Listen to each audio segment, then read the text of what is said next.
News at 5. We're over in the vendor pavilion this hour. I'm with Wendy Finley. First time to come show in San Angelo. How's it gone so far? It's going pretty good. I'm enjoying it. You all are, a lot of you all are on the road, you say, the majority of the year. Tell us what it's like for you over the 3 weeks of the show. You have your RV parked outside like a lot of the other vendors. Yes, I do. It's a lot of fun. I mean, I like being here where I don't have to tear down and set up and tear down and set up. I like being put in a good place. Let's talk about what you have. You live in Santa Fe, New Mexico now, and yes. It's interesting. If people are looking at all of this stuff here, you know what an iconic squash blossom necklace is. How it can cost these days, the real ones, the sterling ones. You look at these and they look very real, but they're not. They're costume jewelry. Tell us kind of about the trend for the squash blossom and how these are doing, how you get to do this. Well, I just figured that I'd carry some of the costume jewelry, and I pick a better quality of costume jewelry than a lot that's out there.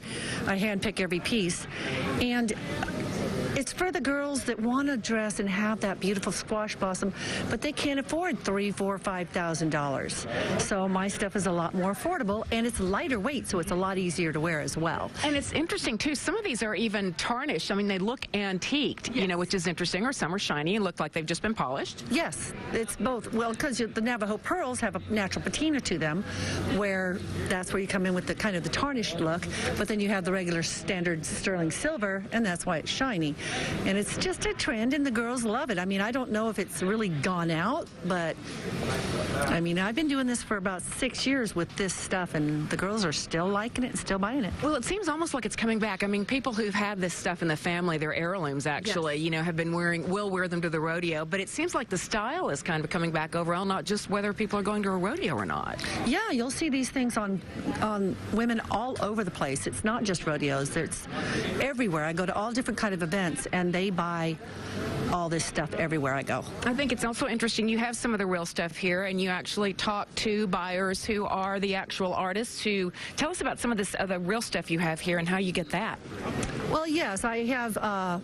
There's third-party vendors that I go through for some of the stuff, and then there's like a Leon Martinez, who is a really high-end registered Native American artist.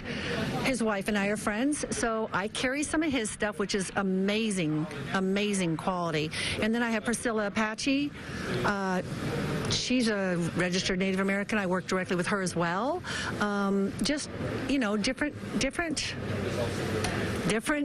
real artists who do this stuff for you. What has the year been like for you with coronavirus? You've been doing this a number of years now. Tell us what it's been like the last 12 months. Hard. Very hard, because a lot of shows, a lot of places are closed down. I travel all over different states, and thank goodness Texas is open and is having events, because otherwise I would be out of work. You said you kind of navigated this way from Arizona and New Mexico because Texas opened earlier. Exactly, because in New Mexico is basically still shut down. Arizona had gone to half capacity, so that cuts my profitability of being able to be there, you know, way down. And Texas was actually having shows. I mean, we had to wear a mask the first few shows I came to, but that's fine. I don't mind wearing a mask. And then just being open and allowing the public would be awesome, you know, has been awesome. Right. Well, it's been nice to have you here. Wendy Finley with the Broken Cinch. Thank you very much. We'll be back to talk to another vendor coming up in a few minutes. Thank you.